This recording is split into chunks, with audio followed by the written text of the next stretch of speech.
안녕하십니까. EBS 미래교육 플러스 신종호입니다. 온라인 원격 수업과 오프라인 등교 수업이 병행되는 코로나19 시대, 가장 큰 변화를 맞고 있는 교과 중에 하나가 체육이 아닐까 싶습니다. 급변하는 학습 환경에 적응하고자 학교 체육 수업이 진화하고 있습니다. 공간과 시간이라는 물리적 제한을 극복하기 위해 다양한 시도를 하고 있는 학교 체육 교육에 대해 논의해보는 시간 가져보겠습니다. 오늘 함께 자리해 주신 분들 소개해드립니다. 스마트 기기가 그 자체가 목적이 돼서는 안 된다. 저는 이렇게 생각을 합니다. 삭막해질 수 있는 디지털 시대에 체육 교과는 더 중요하다고 생각이 됩니다.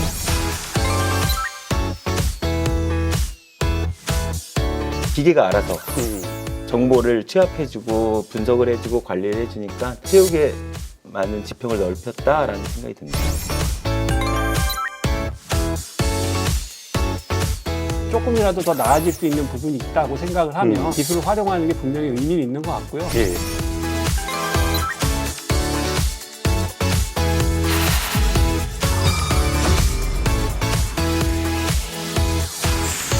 저희가 지난주에 이어서 체육 수업에 대한 이야기를 하고 있는데, 사실 제가 학교 다닐 때, 나 때는 10교시가 항시 체육이었습니다. 그렇죠. 네, 네네네. 정규 수업이 딱 끝나면 가방 운동장에 던지고 그렇죠. 한 1에서 2교시 추가로 뛰어놀던 그런 시대가 있었는데, 맞습니다. 요새 그런 얘기하면 무슨 얘기야? 이런 반응이 나타날 것 같아요. 요새는 진짜 네. 그 우리 시대의 모습하고 좀 다른 것 같아요. 근데 제가 라떼라고 얘기를 했지만, 우리가 AI 그다음에 빅데이터, 사물 인터넷 얘기하는 4차 산업혁명 시대에도 체육이 되게 중요하다. 왜냐하면 창의력, 소통에도 체육이 되게 관련이 있다. 이런 얘기를 제가 들었거든요. 네. 여전히 중요한 거 맞죠? 아유, 그럼요. 네. 근데 우리 근본적으로 AI나 빅데이터나 우리 4차 산업혁명 시대가 추구하는 목적이 과연 뭘까? 이것부터 좀 생각을 해봐야 될 것 같은데요. 신체를 좀 편안하게 하기 위해서 하는 목적이 아니라 사실은 인간을 서로 더 소통하게 하고 더 만나게 하고 상호 간에 이해하게 할 수 있는 그게 목적이기 때문에 그런 목적에 의하면은 이 체육이 사실은 관계 경험을 통해서 인간성도 회복을 하고 여러 가지 창의성도 개발을 하고 여러 가지 긍정적인 부분이 있다는 것을 감안을 한다면 이 시대에 당연히 체육도 받아들여서 더 소통하게 하고 더 관계를 맺게 하고 더 이해할 수 있는 그런 프로그램을 만들 수 있도록 이런 프로그램들을 활용할 수 있다고 봅니다. 그렇죠. 장 학사님. 네. 이 AI 시대 그리고 인공지능 로봇 시대지만 사람들이 이번 도쿄올림픽을 봐도 그렇고 왜 사람이 몸으로 하는 도전에 그렇게 감동을 받고 그리고 그 가치를 느끼는지 이거는 인간의 본성적인 측면과 관련이 있는 것 같습니다. 그런 측면에서 몸을 다루는 체육의 가치는 AI 시대라고 해서 다르지 않을 걸로 생각합니다. 예. 또 오늘 현장에 계신 두 선생님 모셨는데 현장에서 더 중요성을 느끼시나요? 이 체육 교육은 단순히 운동 기능을 가르치는 교과라고만 생각은 안 하거든요. 그렇죠.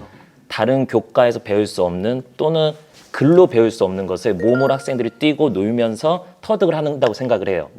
나눔이나 배려나 협동의 가치를 오직 체육에서만 저는 배울 수 있다 생각을 하거든요. 그래서 어떻게 보면 삭막해질 수 있는 디지털 시대에 체육 교과는 더 중요하다고 생각이 됩니다. 그러네요. 네. 근데 요즘 선생님 스마트 기기나 앱 이런 것들을 도입한 체육 수업들이 나타난다고 하는데 그런 건 어떤 모습?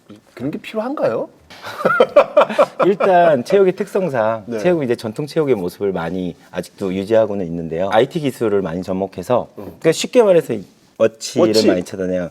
자신의 이제 생체 리듬이라든가 심박수, 건강 체크를 해주는 이런 거와 마찬가지로 아이들의 그 신체 활동 능력 이런 것들을 데이터화해서 아이들이 자신의 건강을 스스로 체크를 할 수 있게 그 정보를 계속 누적되는 그런 데이터망을 되게 많이 활용하고 있거든요. 그래요? 네. 아니 근데 교수님 그런 거 아무리 체크해봐야 뛰어야죠. 축구공이 더 낫지 않겠습니까? 사람들이 많이 생각하는 게 중요하다고 생각하면 할 거야 이렇게 많이들 생각을 하세요. 근데 사실은 중요하다고 해서 실천하기가 굉장히 쉽지 않거든요. 그러니까 감정적으로 뭔가의 어떤 동요가 있어야지 사실은 참여하기가 쉬운데, 근데 중요한 것도 사실은 인식을 해야 됩니다. 그래서 누적된 데이터를 통해서 나 지난주보다 약간 살이 좀 쪘네? 아, 나 지난주보다 뭐가 좀 부족했네? 이런 것들을 바라보면서 정보를 얻고 그거에 따라서 자기 수정을 해가는 것도 굉장히 의미 있는 일이죠. 그런 의미로 봐서는 이 AI나 뭐 빅데이터나 아니면 이런 4차 산업혁명에서 주도하는 이런 기기들의 활용이 굉장히 뭐 의미 있다고 생각이 듭니다. 그럴 수도 있겠다. 제가 요즘 그 시계가 요즘 혈압을 재주더라고요. 그럼요. 옛날에는 제가 혈압이 좀 있거든요. 근데 옛날에 그 혈압을 재려면 되게 좀 기기가 번거롭잖아요. 근데 딱 시계로 이렇게 재니까 혈압이 높으면 그날 저녁은 금식. 뭐 어쨌든 자극을 받으면서 뭔가 움직이게 된 아마 그런 말씀을 하시는 것 같다 보니까. 아, 요새 주일간 시계가 만들어질 수도 있어요. 혈압이 뚝 떨어지면 바로 병원에 가야 되거든요. 그러니까요. 그러면 시계가 바로 119로 전화를 해서 응급차가 올 수 있는 그런 시스템까지 다 네네. 연결돼 있으니까 그러네요. 상당히 좋아졌는데 이런 측면에서 봤을 때 앞으로 학교 교육의 방향이 그래서 이제 바뀌어야 되는 하나하나 학생들의 기록도 관리하고 자기가 기록도 도전해보고 이런 쪽으로 바뀌어야 된다라는 생각도 하게 되는데 어떻게 생각하십니까, 우리 장 박사님? 어쨌든 이 신체 활동을 다루는 게 체육이라는 본질은 변하지 않을 것 같고요. 그냥 예를 들어 설명을 드리면 만약에 최태성 선생님 같은 훌륭한 역사 선생님의 수업을 받는 고등학생의 입장에서 보면 아무 준비도 없이 그냥 맨손으로 탁 수업에 들어와서 그 수업의 모든 게 머릿속에 다 들어가 계신 거죠. 그 교사의 역량과 카리스마로 그냥 쫙 수업을 하고 아이들이 쫙 빨려 들어가는 그런 아름다운 수업도 분명히 본질적으로 있을 수 있어요. 근데 그거는 이제 그 어떤 교사의 개인적인 역량에 기댄 부분이고 이 뭐 정책적이라든지 학교 교육의 지향점이라든지 전체적인 트렌드를 보면 분명히 이 기술을 활용해서 조금이라도 또 개선할 수 있고 조금이라도 더 나아질 수 있는 부분이 있다고 생각을 하면 도입이 되는 게 기술을 활용하는 게 분명히 의미는 있는 것 같고요. 예. 적극적으로 도입을 해야 되지 않을까 그렇게 생각도 합니다. 예. 근데 한 가지 이제 저희가 체육이라는 관점에서 이제 바라볼 때 기본적으로 인간의 신체 활동을 바탕으로 하고 있기 때문에 시스템은 변하기는 좀 어렵습니다. 대신 이제 동기를 유발한다든지 아니면 컨텐츠를 개발한다든지 그러니까 일종의 보조 수단이 되는 것이죠. 그러니까 대표적으로 그 우리 HMD라고 해서 이 VR 같은 그 기기를 이제 프로그램을 참여를 할 때 쓰고 나면 굉장히 어지러워요, 사실. 한 3분, 5분만 써도 어지럽거든요. 그래서 사실 일종의 새로운 스포츠를 좀 체험하는 차원에서 혹은 새로운 종목이 어떤 내가 학습자가 좀 깨닫지 못하는 부분을 깨닫게 하기 위해서 활용될 수 있는 그런 보조적인 수단으로서의 그 기능은 굉장히 그 폭넓지만 이게 메인으로 돼서 모든 것을 가상으로 할 수 있다. 이것은 좀 어렵지 않나 하는 생각을 듭니다. 이런 디지털 기기를 이용한 어떤 수업들에 대한 장점이 분명히 있을 거라고요. 안 하는 것보다는 분명히 나을 테니까요. 어떤 장점들인지 한번 구체적으로 좀 말씀 좀 해주시죠. 지금 코로나로 온라인이란 비접촉 체육이 상당히 많이 늘어났어요. 그러다 보니까 선생님이 다 지도해 줄 수 없으니까 이런 앱이나 스마트 기기가 보조 선생님이나 보조 강사의 역할을 해주고 있습니다.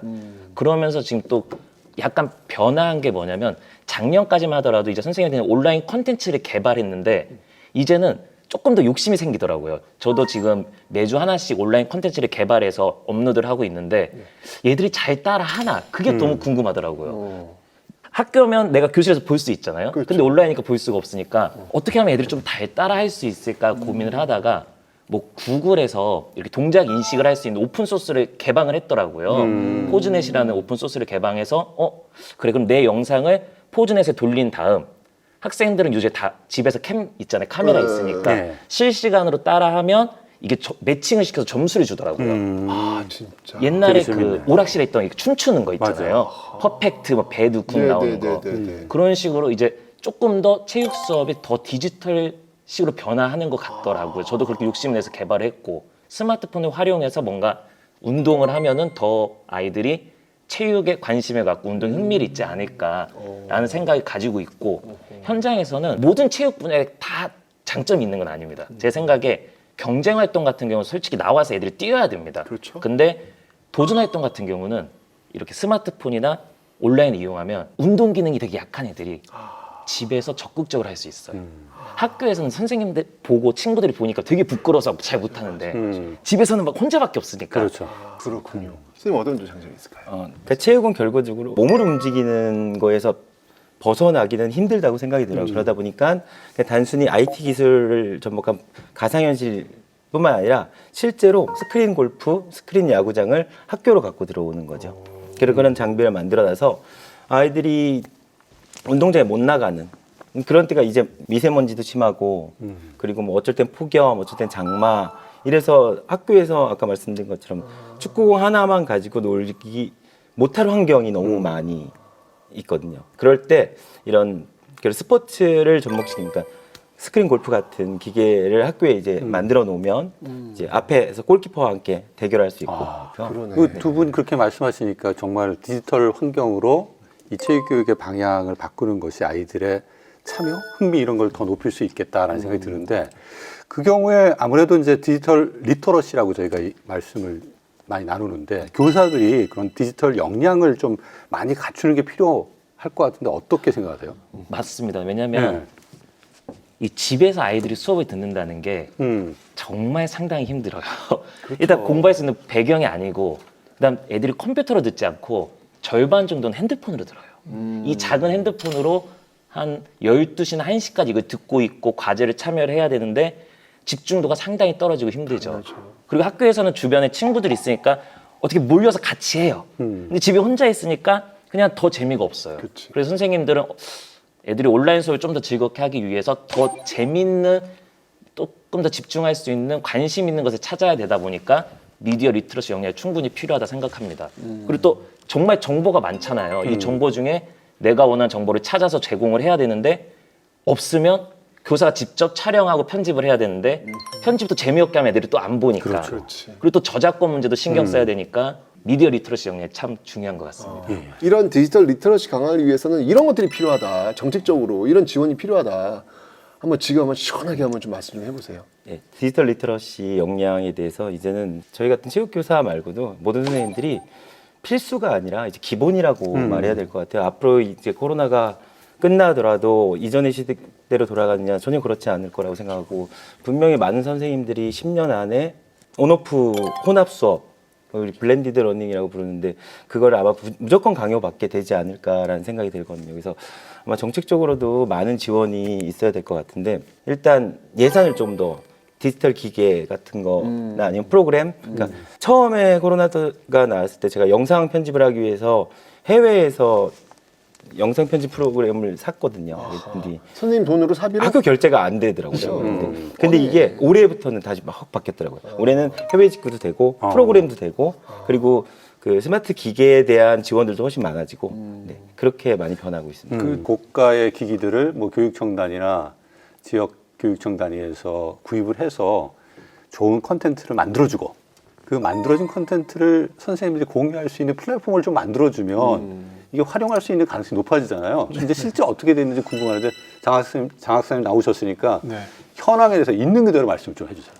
교육청에서는 사실 그런 걱정이 제일 커요. 모든 학생, 모든 교사에게 원하는 모든 디지털 디바이스를 제공할 수 있다는 가정하에 말씀을 드리면 그러면 과연 학교에서 이걸 좋다고 받을 것인가? 현장의 선생님들께 의견을 들어보면 좋아하시는 역량 있는 분도 있지만 부담스러워하시는 분도 분명히 있거든요. 그리고 또 학교에서 그걸 관리하는 선생님은 더 부담스러우시고 감당 못하시는 경우도 있을 수도 있을 것 같아요. 그래서 무엇보다 중요한 건 뭐 재원도 중요하고 기기도 중요하지만 이 선생님들처럼 이제 그 문화를 만들어가고 이제 그 동료 교사를 움직일 수 있게 하는 그런 선생님들을 보다 많이 힘을 좀 받으실 수 있게 지원하는 방향이 좀 중요할 것 같고요. 제가 약간 추상적으로 말씀드렸지만 그런 형태로 이제 교사들을 지원하고 문화를 지원하는 형태로 아마 해야 되지 않을까 미래에는 그렇게 생각하고 있습니다. 예, 구체적으로 어떻게 지원할 건지 이런 안들이 조만간 만들어져서 실제 선생님들이 이러한 온라인 시대에 적합한 프로그램을 개발하는데 활용할 수 있게 그럼요. 그렇게 좀 됐으면 좋겠다라는 바람을 좀 가져보고 관련해서 우리 송세빈 선생님 같은 경우에 그 가상현실 프로그램 같은 거 활용해서 수업한다는 얘기를 제가 들었는데 체육 수업을요? 예. 어떻게 이게 가상현실로 수업이 이루어지는지 일종의 메타버스 비슷한 건가요? 요새 얘기하는? 정확한 명칭은 이제 가상현실 스포츠실인데 예. 그 VR이죠. 시뮬레이터적인 성격이 좀 커요. 게임 같은 화면 속에서 축구가 들어있고 양궁이 들어있고 볼링이 들어있고 티볼이 들어있고 그리고 뭐 단체 체육 박터트리기 이런 것도 들어있고 그 어떻게 개발하신 거예요? 아니면 아니 제가 개발한 건 아니고 예. 국민체육진흥공단에서 문체부랑 같이 사업을 진행 중인 사업인데 지금 한 4년쯤 됐고 매년 한 100여 개 학교씩 신청하는 학교에 대해서 선정해서 예산을 지원을 해줘요. 예산을 지원해주면 이제 이런 가상현실 스포츠 교실을 운영하는 업체들을 이제 모셔가지고 시연 보고 장비 현황 보고 우리 학교에 이게 적합할 것 같다라고 생각해서 저희가 이거 이렇게 요구를 하면 거기서 이렇게 맞춰줘가지고 학교에 설치를 해주는 방식이죠. 문체부 지원을 받아서 하고 있고 교육부 지원이나 교육청 지원은 정확한- 아직까지는 없는 것 같네요. 좀 저- 구체적인 지원이 이 프로그램을 통해서 좀 만들어졌으면 좋겠고요. 무슨 소리인지는 모르겠어요. 네, 근데 그림이 안 그려져요. 가상현실, 네. 증강현실을 이용해서 체육 수업을 어떻게 하는지 저도 궁금한데 네. 저희가 화면에 담아왔습니다. 같이 보시면서 이야기를 나누시죠. 학교 안에 또 다른 운동장이 생겼다는 군포 태을초등학교. 시간에는 우리가 VR 교실의 스크린을 이용해서 양궁을 한번 배워보도록 하겠습니다. 진짜 여기다 쏘는 건가요? 활이라고 부르는 활과 그리고 화살 두 개를 이용해서 경기하는 종목이고요. 잠깐, 실내에서 양궁이라니 그게 가능한가요? 이것만 해 그 화살. 화살이 향하는 곳은 오, 스크린 화면 속 야, 진짜 관역인데요. 많다. 빈 교실을 이용하여서 VR 스포츠를 경험할 수 있는 공간을 이제 탈바꿈해서 학생들이 다양한 체육 활동을 할 수 있게 꾸며놓은 장소입니다. 기존의 도서관이 이전하면서 그 빈자리에 VR 체육교실을 꾸몄답니다. 덕분에 학생들의 체육 수업에도 많은 변화가 생겼다고요. 꾸미는데 얼마 들었어요? 체육진흥공단에서 3천만 원, 그리고 시에서 3천만 원, 1대1 대응해가지고 6천만 원. 6천만 원짜리예요? 이야. 미래의 김재덕 선수. 조준하고 쏘세요.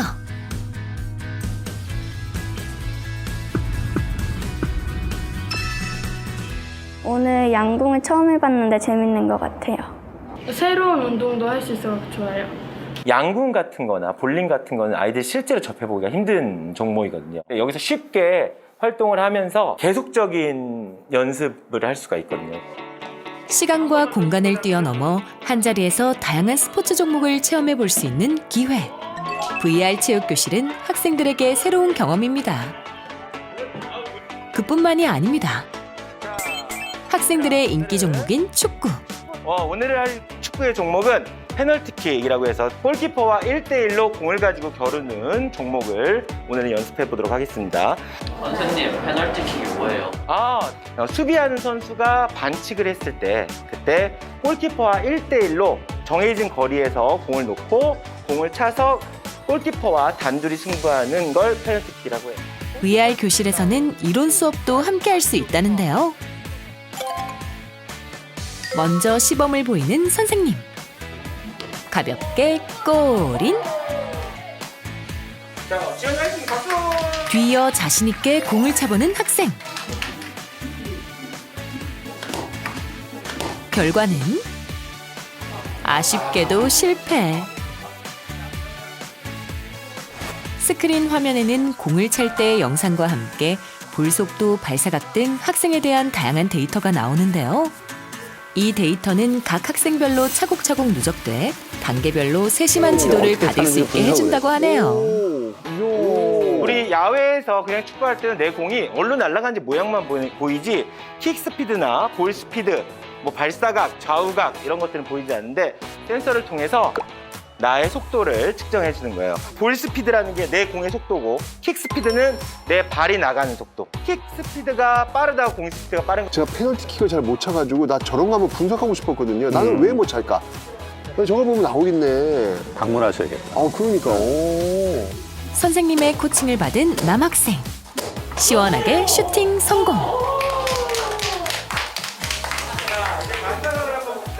VR 교실을 통해 여학생들의 축구 실력도 나날이 성장하고 있다는데요. 약간 좌우죠. 골인. 내일은 더 자신 있게 공을 찰 수 있겠죠? 친구들이랑 편하게 운동할 수 있는 점이 좋아요. 운동장은 좀 덥고요. 뛸 때 발에 뭐 많이 묻는데 여기서 할 때는 시원하고 뭐 묻지도 않고 좋은 것 같아요. 축구 수행평가 본다고 연습하고 있었는데 남자애들이 계속 공을 다 뺏어와가지고 못했는데 여기서 혼자 할 수 있어서 좋아요. 정해진 공간 운동장과는 달리 업데이트를 통해 매번 새로운 가능성이 열린다는 VR 체육교실. 앞으로 어떻게 변화할까요? 아이들이 흥미를 갖고 할 수 있는 다양한 프로그램과 다양한 기술 또는 기계들이 개발돼서 아이들이 스스로가 운동의 필요성을 느끼고 할 수 있게 하는 세상이 왔으면 좋겠습니다. VR 체육교실이 공간의 한계를 뛰어넘어 체육 수업의 또 다른 가능성을 보여준 만큼 그 안에서 자라날 우리 학생들의 꿈도 힘찬 도약을 할 수 있길 응원해봅니다. 저런 체육 수업이면 누구나 참여할 수 있어서 너무 좋고 학생들이 가만히 앉아 있으라고 해도 앉아 있지 않을 것 같아. 나 할래요 손 들고 나온다고. 그러니까 무엇보다도 네. 예전에 아까 교수님이 말씀하셨던 그 라떼 예. 그때는 그냥 움직임만 있었을 뿐이에요. 그렇죠. 그런데 이거는 그 움직임을 분석하는 거잖아요. 체계적으로 분석하면서 자기의 어떤 변화나 이런 것들을 스스로 측정해 갈 수 있다는 거는 굉장히 한 단계 그럼요. 업그레이드가 되는 어떤 그런 느낌이 드는데 저는 정말 더 궁금한 게 저 기계들 다 어떻게 하신 거예요? 저희한테 예산이 왔으면 어. 저도 이제 그 모션 센서나 터치 스크린 이런 거에 대해서 공부를 해야 되죠. 잘 돼 있어요, 서버가. 그래가지고 그걸 보고 우리 학교는 이런 장비를 있으면 좋겠다 하면은 이제 그거에 맞는 업체를 선정해서 이제 업체한테도 요구를 하죠. VR 수업할 때하고 옛날에 운동장에 수업할 때하고 네. 장점과 단점이 각각 있을 것 같아. 네, 맞습니다. 어떻습니까? VR 교실의 정말 큰 장점은 주변 환경에 영향을 받지 않는다는 거죠. 그러니까 물론 체육관도 비가 오나 미세먼지가 많나 다 사용할 수 있지만 VR 교실만의 장점을 얘기한다면 교구가 필요가 없어요. 그러니까 체육관에서 축구를 하려면은 미니 골대라도 세워야 되잖아요. 예. 그러면 치웠다 놨다 해야 되는데 여기는 스크린 안에 다 들어가 있는 거죠. 양궁을 하려면 양궁 관역판이 필요가 없는 거죠. 활 하나만 있으면 바로 양궁을 할 수 있고. 그리고 이제 아이들 기록이 체계적으로 관리를 할 수 데이터베이스화 있다는 된다. 그러니까 육상 선수들이나 진짜로 이제 프로 선수들은 실제로 그런 데이터를 계속 모아서 활용을 하잖아요. 이 기계가 알아서 정보를 취합해주고 분석을 해주고 관리를 해주니까 그런 점에서는 정말 체육에 많은 지평을 넓혔다라는 생각이 듭니다. 뭐 근데 우문인 것 같지만 아이들은 좋아하죠. 네, 좋아할 수밖에 없을 것 같은데 반응은 어때요? 아이들은 자꾸 가자고 하죠. 그렇죠. 저도 체육은 나가서 땀 흘리고 뛰어야 된다는 생각은 이 많거든요. 그게 체육의 본질이라고 생각하는데 물론 여기도 아까 화면에 나온지 안 나온지 모르겠지만 달리기판이 있어요. 달리기판이 있어가지고 달리기판도 있구나. 서로 경쟁도 돼요. 막 오. 뛰어서 그러니까 이거 한 번 하고 나면 아이들이 막 땀이 비 오듯이 나거든요. 오. 물론 여기서 좀 더 좋은 장비를 갖춘 학교들은 러닝머신이 있어요. 디지털 360 뭐 이런 좀 시에서 운영하는 데 가면 러닝머신을 아이들이 진짜 뛰더라고요. 진짜 그러니까 지금은 제자리에서 뛰는 거라면 그건 진짜 뛰는 것처럼 러닝머신을 뛰고 있죠. 그러니까 그 VR 기기 활용의 장점이 그 체육관 조그만 데다가 양궁장도 갖고 있을 수 있고 볼링장도 갖고 있을 수 있고 대운동장, 축구도 하고 트랙 뛸 수 있는 시설도 갖출 수 있고 밖에 안 나가도 그런 시설 다 만들어서 활용할 수 있잖아요. 이 VR, AR이 어떤 장점을 갖고 있는지 생각을 한번 해보면 도서 지역에 학생이 2명밖에 없거나 1명밖에 없는 학생이 있다고 하면 이 학생은 초등학교 1학년 때부터 6학년 때까지 평생 내 상대와 뭘 해보는 스포츠 경기 경험을 해볼 수가 없어요. 근데 완벽하진 않더라도 VR, AR 이런 걸 통해서 같이 해볼 수는 있죠. 경기가 이런 느낌이구나. 그런 학습을 할 수 있을 테고 이게 더 발전을 한다면 이쪽에 VR이 있고 저쪽에 또 VR이 있으면 서로 네트워크로 연결해서 실제 사람과도 할 수 있는 부분이 있고 거기에 로봇이라는 나에게 실제로 반응하는 실체가 있다면 그 진짜 경기에 가까운 경험을 할 수 있는 거거든요. 그래서 미래지향적인 관점에서 보면 그런 장점 쪽으로도 그냥 무조건 대중화라기보다는 그런 데 우선적으로 지원을 한다든지 그렇게 좀 하면 좋지 않을까 하는 생각을 해봤습니다. 예. 저도 한 말씀만 더 드리면 실제로 지금 그러니까 VR 교실이 설치되어 있는 학교들이 한 350개 정도 되거든요. 전국에. 많이 있네요. 예, 꽤 많아요. 1년에 한 120개씩 꾸준히 사업을 진행하고 있는데 앞으로도 이게 없어지지 않을 사업 같아요. 그래서 그런지 이제 통합 플랫폼이라는 걸 만들었어요. 그래가지고 처음에는 이제 각각의 개별 회사들이 관리하던 이 VRC 교실을 국민체육공단에서 서버를 만들어서 콘텐츠를 거기다 올리고 내가 필요한 콘텐츠 다운받게 하고 방금 장 학생님이 말씀하신 것처럼 티볼 템디 항쟁 이런 걸 계획하고 있어요. 그러니까 아직 초기 단계라서 이루어지지는 못하는데 정말 도서 지역에 살고 있는 한 명의 학생도 다른 학교 학생과 팀 대결, 축구 페널티킥 대결을 할 수 있는 날이 이제 좀 있으면 금방 오겠죠. 야, 그러면 그 플랫폼 안에 활용할 수 있는 콘텐츠들도 점점 많아지고 있는 상황인가요? 네, 특정 업체에서 준 콘텐츠만 하면 종목이 한 8개 정도, 7, 8개 정도 되고 각 종목에 또한 콘텐츠가 한 7, 8개씩 있거든요. 그러면은 대략적으로 한 7, 80개 있고 박 터트리기, 아니면 풍선 맞추기, 뭐 그리고 두더지 잡기, 공 맞춰서 두더지 잡기 이런 종목까지 따지면 한 콘텐츠 한 200여 개가 이야, 더 상당히 있고 많네요. 앞으로는 이제 더 훨씬 많아질 예. 거라고 예상하고 있습니다.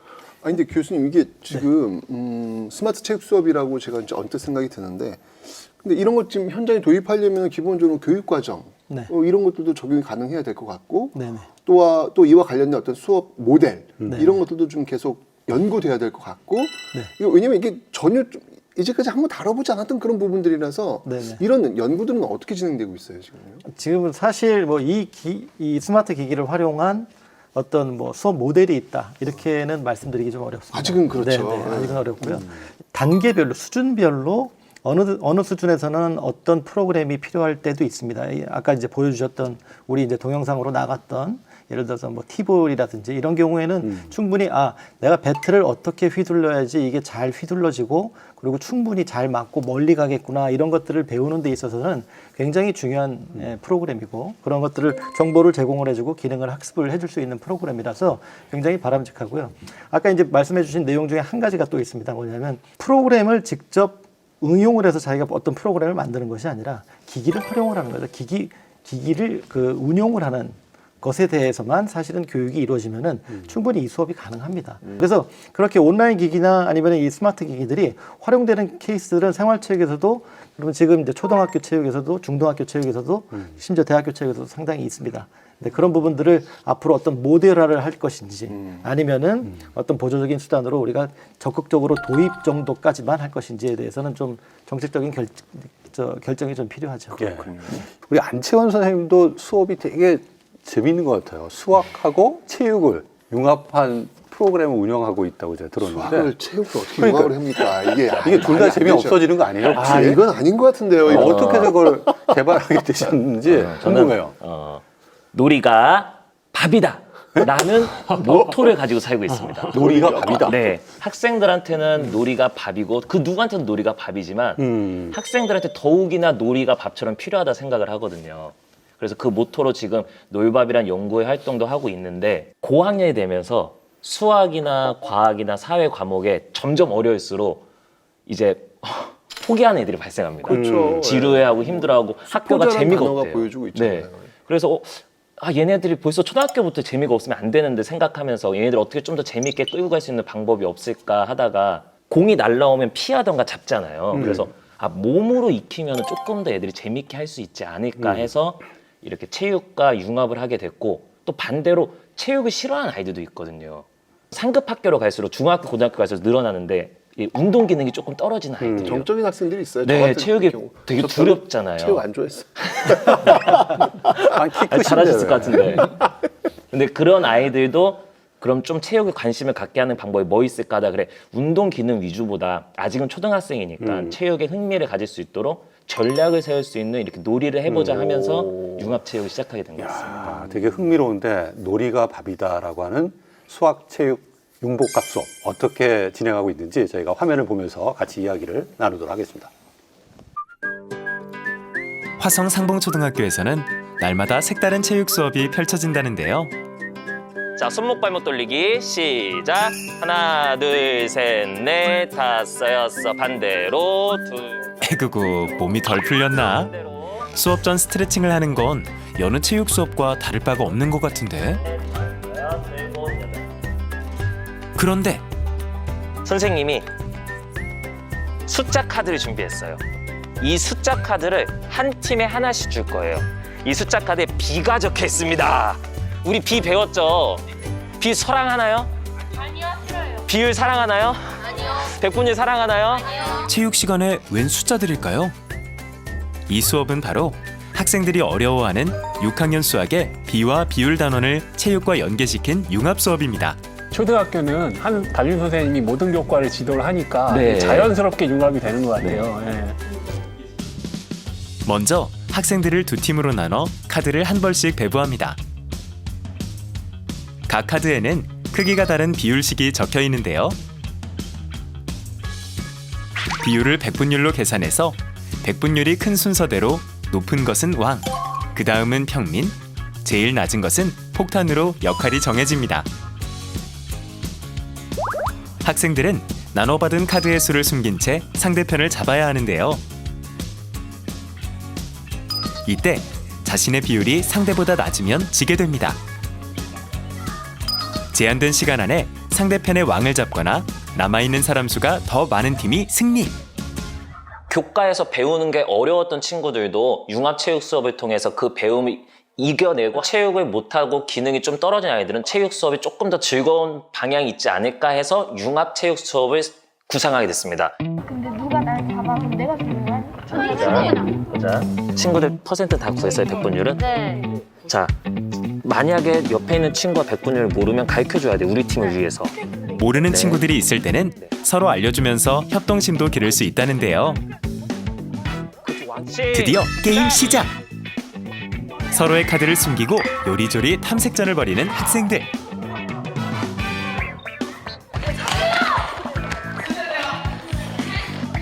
쫓고 쫓기는 추격전 끝에 상대편을 잡는데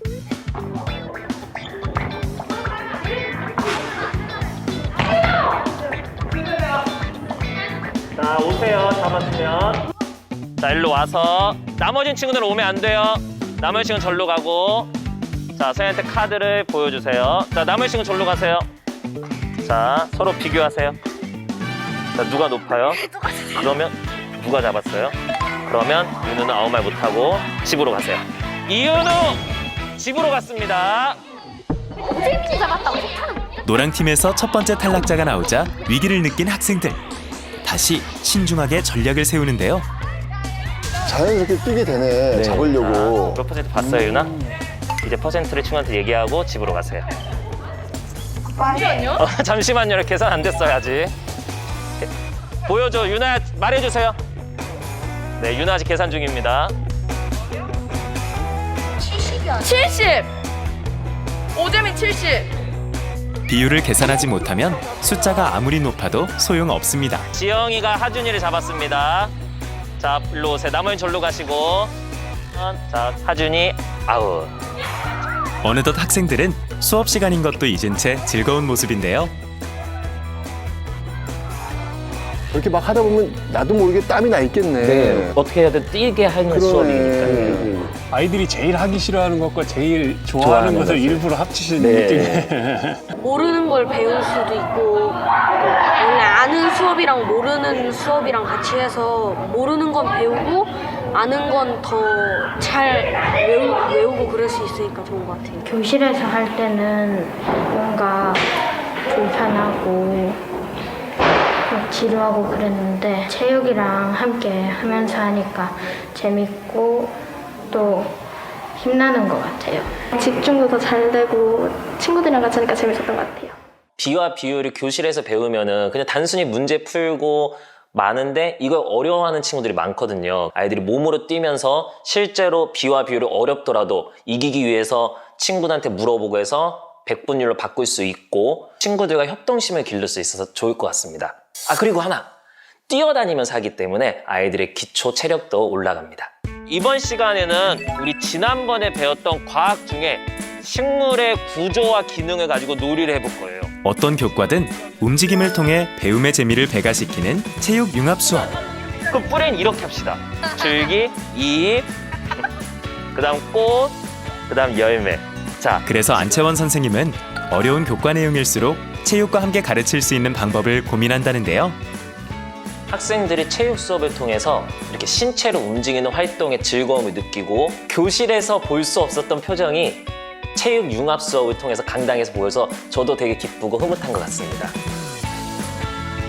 학생들의 배움에 활력을 불어넣는 체육 융합 수업. 몸과 함께 머리도 쑥쑥 성장하는 최고의 수업이 아닐까요?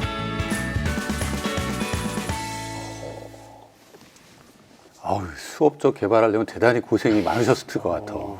특히 이제 저 수업 보면서 아이들이 이제 게임 형태로 수학을 배우고 또 몸을 움직이고 하는 효과도 있다라고 봤지만 또 한 가지가 추가로 본 게 왜 비율에 대해서 배워야 되는지 분명 그 이유를 아는 것 같아. 되게 중요한 거거든요. 왜냐하면 우리가 어떤 학교 수업을 배울 때 이게 내가 왜 배워야 되는지 모르고 그냥 쫓아가는 수동적인 그러한 학습 경험들이 많이 주어진단 말이에요. 네네. 적절로 왜 배워야 되는지 같이 연계시켜서 저렇게 활동하면 아이들이 스스로 배워야 될 어떤 생각들을 더 많이 갖지 않을까 이런 생각도 좀 해봤습니다. 이게 옛날부터 비율과 뛰는 운동은 존재했단 말이죠. 이걸 지금 선생님들이 결합을 시키고 있는 거잖아요. 기존에 그렇죠. 있는 것들을 결합을 시키면서 새로운 하나의 모델들을 만들고 계신 거잖아요. 저는 굉장히 그 창조적 행위에 대해서 나는 머리가 너무 굳었구나 막 이런 생각이 저렇게 균형을 잘 유지하면서 수업을 운영하는 게 상당히 중요할 텐데 이렇게 수업하면서 느끼시는 장단점 이런 것들하고 좀 그런 수업 구성할 때 좀 고려해야 될 중요한 원칙 이런 걸 좀 말씀해 주시면 다른 선생님들이 되게 도움이 될 것 같아요. 일단 장점은 애들이 너무 좋아해요. 그런 것 같아요. 의자에 안 앉아 있고 교실 밖에 나왔다는 그 자체만으로 애들이 너무 좋아한다는 게 장점이고, 제가 가르쳐 줄 때, 교실에서 가르쳐 줄 때 막 안 받아들이지만 규칙을 모르거나 계산을 못하면은 이길 수가 없으니까 그냥 스스로 공부를 합니다. 제가 안 가르쳐 줘도. 그래서 스스로 공부를 하고, 이제 같은 팀 플레이를 할 경우에는 팀원들한테도 도움을 받을 수 있어서 협동심도 늘어나고, 팀원들은 가르쳐 주면서 또 한 번 배움이 일어나기 때문에 두 번의 배움이 일어나서 아이들이 쉽게 배울 수 있다는 장점이 있고, 체육을 싫어하는 아이들, 기능이 좀 떨어지는 아이들도 상당히 좋아합니다. 뭐 달리기나 축구를 할 때 3월 달이면 보통 아이들이 다 파악을 해요. 쟤 잘한다. 나 쟤랑 같은 팀 해야지. 안 되면 서운해 하는데, 이거는 운동 기능도 물론 필요하긴 하지만 그래도 기능보단 전략이랑 그런 구성이 더 좋기 때문에 출발선이 똑같기 때문에 누가 이길지 몰라서 애들이 흥미롭게 더 참여하는 것 같습니다.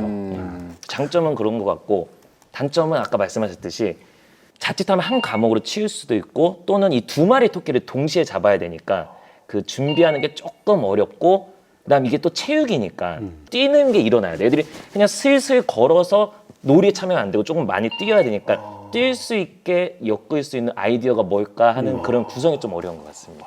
아니 교수님, 이런 융합 수업 타교과와 체육교과의 수업 이런 시도에 대해서는 어떻게 생각하세요? 뭐 사실은 체육에는 지금 체육을 전공들을 하셨지만 체육에는 뭐 스포츠 역학도 있고 생리학도 있고 기타 뭐 다양한 그 학문의 분야가 있는데, 가장 기본적으로 선생님들께서 가르치기에 가장 기본적으로 아셔야 될 그 몇 가지 물리적인 법칙들이 있어요, 사실은. 근데 그런 부분들을 당연히 알고 계신데 이것들을 어떻게 학생들에게 전달을 해줄까? 이 융합체육 수업은 일단 뭐 모델 자체도 이미 존재를 하고, 근데 단지 좀 어려운 점은 선생님들이 힘드세요. 선생님들이 너무 힘드시고 시간과 노력이 많이 필요하세요. 다 좋긴 좋은데 교수님, 솔직히 이게 제가 솔직히 이게 말씀을 드리면 전 정말 체육교육 저는 애들 좀 제발 좀 많이 좀 뛰어다니는 시간을 많이 확보했으면 좋겠다는 생각이 들어요. 근데 학교에도 있어봤지만 학교의 분위기 사실 그렇지 않거든요. 특히 저는 이제 고등학교에 있었으니 더더군다나 입시 위주였던 교육이다 보니까 체육 수업은 이게 참 뭐 교직원 회의할 때도 그렇고 왠지 모르게 체육 수업은 약간의 그 땜빵? 약간의 좀 쉬는 시간 또는 입시 교과를 위한 약간의 부록적인 이런 느낌들이 굉장히 강해요. 이런 시선에 대해서는 어떻게 생각하시고 또 이런 걸 어떻게 극복해야 될까요? 예, 제가 이제 예전에 이제 제 학교에서 그 입학처장을 좀 한 적이 있었습니다. 근데 그 당시에 가장 입학 사정관들도 어려워하고 학부모도 어려워하고 학생도 어려워하는 자기소개서의 항목이 하나 있습니다. 인성 항목이에요. 인성 항목. 예, 인성 항목을 쓰라고 하면은 변별력도 떨어지고, 그래서 사정관들도 어려워하고, 학부모도 어려워하고, 학생도 어려워하고, 선생님들도 어려워하고, 다 어려워하는 부분이 바로 그 부분인데요. 그 부분을 변별력 없이 혹은 아무런 의미 없는 그 칸으로 우리가 이렇게 버려두지 말고, 체육을 포함한 이런 교과목들이 그 공간을 채울 수 있는 그런 정책을 좀 세워주는 게 필요하지 않나 생각이 됩니다.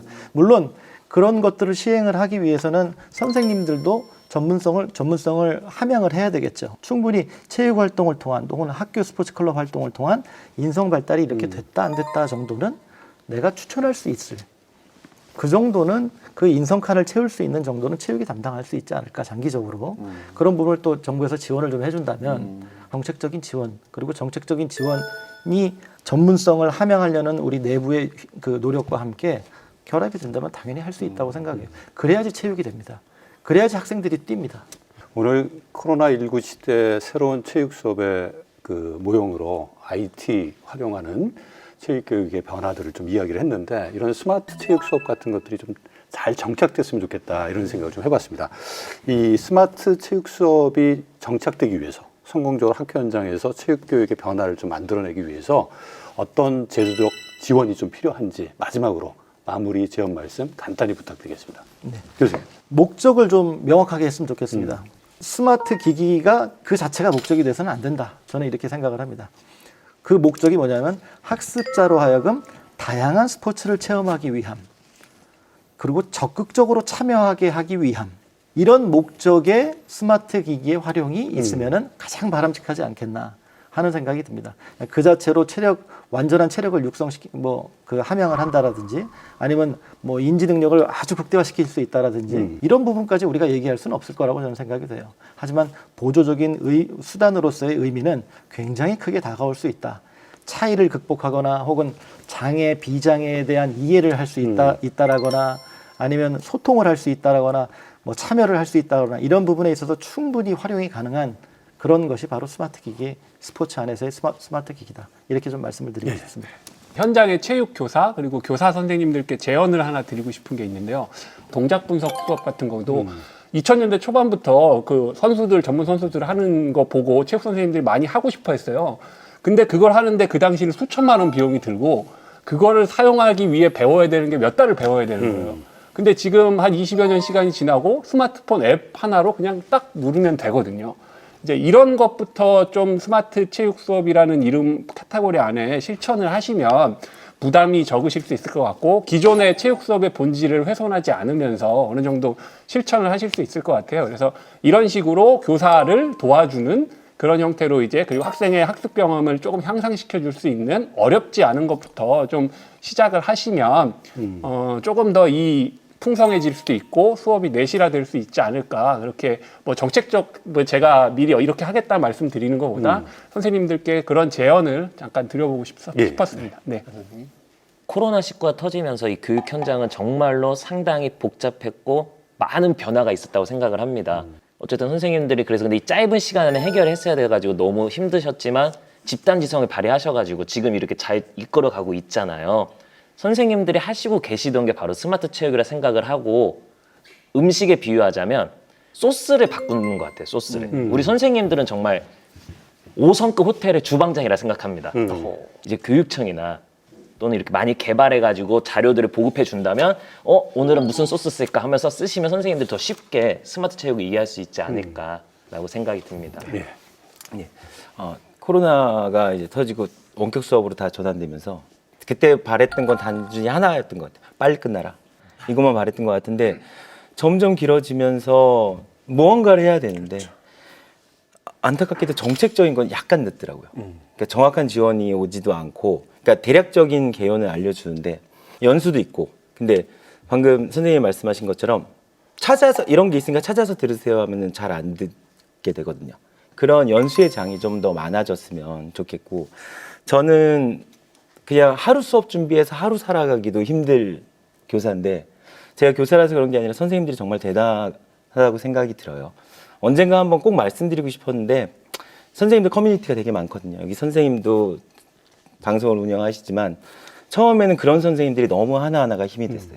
어떻게 어떤 콘텐츠를 쓰고 어떤 방식으로 해야 될고 그러다 보니까 나도 이 프로그램을 사용하게 되고 또 배우게 되고 다른 선생님들을 위해서도 이 자료를 공유하고 개발하고 연구하신 여러 선생님들한테 언젠가 꼭 고맙다는 말을 한번 전하고 싶은데 이번 기회에 전할 수 있어서 너무 잘 된 것 같습니다. 저 오늘 이렇게 이야기를 들으면서 스마트 체육 이야기를 했는데 진짜 본질은 스마트 기기가 아니라 바로 학생 자신의 몸인 것 같아요. 그렇죠. 저는 이 스마트 기기가 나오면서 이제 학생들이 자신의 몸을 더 사랑하고 더 귀하게 여길 수 있는 그런 방법들이 나타나고 있는 것이 아닌가? 그런 차원에서 우리가 이런 스마트 체육을 좀 더 성장시키면 좋겠다라는 생각을 해봤습니다. 저희가 2주에 걸쳐서 학교 체육, 우리 학생들의 건강에 대해서 이야기를 나눴습니다. 너무나도 유명한 유벤 알리스가 이야기한 로마의 격언이 있죠. 건강한 신체에 건강한 정신이 깃든다. 우리 학교 현장을 좀 되돌아보게 됩니다.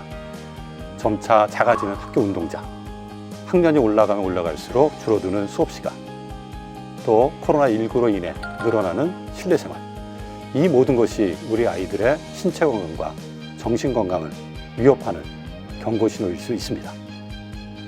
우리 아이들이 친구들과 땀 흘리면서 같이 뛰노는 경험을 통해서 건강한 미래 시민으로 자라날 수 있기를 기대해 봅니다. 오늘 시청해 주셔서 감사합니다.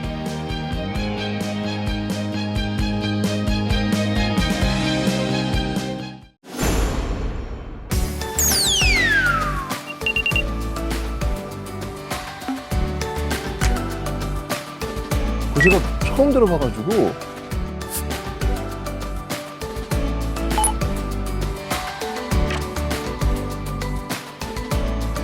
캐릭터가 저를 대신해서 메타버스 안으로 들어가는 거.